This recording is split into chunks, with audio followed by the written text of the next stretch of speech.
Grocery স্টোরটা কিনে নিয়েছি আর সবার জন্য একটা বড় সারপ্রাইজ আছে। আরে মিস্টার বিস্ট, আমার বুকটা তো ফেটে যাচ্ছে। সবাই শুনবেন, আপনারা এখন মিস্টার বিস্টের ভিডিওতে আছেন। আপনাদের মধ্যে যিনি সবার শেষে এই দোকান থেকে বের হবেন তিনি জিতে নেবেন ওখানে রাখা $2,50,000। এটা বেশ মজার হবে। আমি এদের কাউকেই চিনি না, এরা আমার বন্ধু নয়, স্রেফ সাধারণ ক্রেতা। আমি নিশ্চিত এদের মনে অনেক প্রশ্ন আছে, চলুন এদের সাথে কথা বলি। আপনি কি জানেন যে আপনি এখন মিস্টার বিস্টের ভিডিওতে আছেন? মিস্টার কি? $2.5 লাখ জন্য আপনারা কতদিন এখানে থাকতে রাজি আছেন? একদম শেষ পর্যন্ত, বছরের শেষ অবধি। যতটা সময় লাগা দরকার। মিস্টার বিস্ট কে? আপনি কলেজ পাস করেছেন, আপনার কোনো জব নেই। কোনো চাকরি নেই।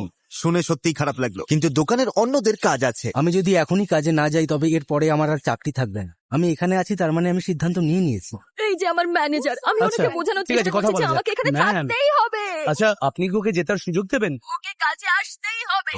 তাই যারা অংশ নিতে পারলেন না বা চাইলেন না, আচ্ছা আপনি কি চলে যাবেন নাকি কম্পিট করবেন? না, আমি হয়তো কম্পিট করব না। ঠিক আছে,